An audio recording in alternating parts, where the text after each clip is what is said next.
Amid this global pandemic, the world of our daily lives has become much smaller. As synagogues, school buildings, and professional offices remain shuttered, we now spend most of our days in the confines of our homes.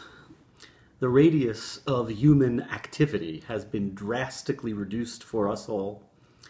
While this new reality forces us to combat the effects of cabin fever, boredom, and anxiety, it also affords us the opportunity to open ourselves in new ways to that which matters most in our lives. By shrinking our locus, we may intensify our focus on those who need us the most: our spouses, our children, our parents, and our friends.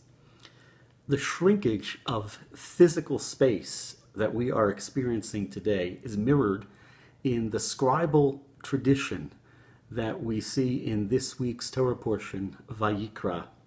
The word Vayikra means, and he, God, called. God calls to Moses.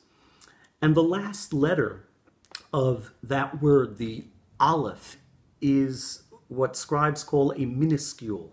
That is, a letter written in a smaller size than the other letters.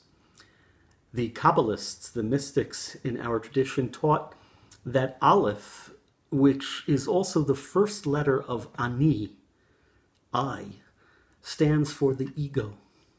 For Moses to have been able to hear God's call, he first had to shrink his own self-importance. That is true for all of us as well in these very difficult times. To be receptive to God's call today, we have to look beyond our own egotistical demands and personal inconveniences. Now is a time to downsize our egos and offer ourselves more fully to others.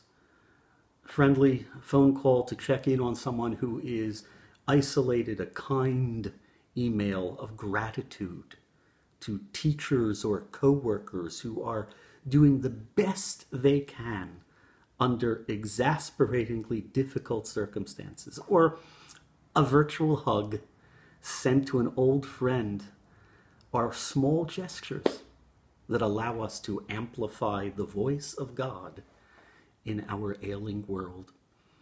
In the difficult days ahead, may we all shrink enough to heed the sounds of loving kindness that can emanate from deep within the human heart.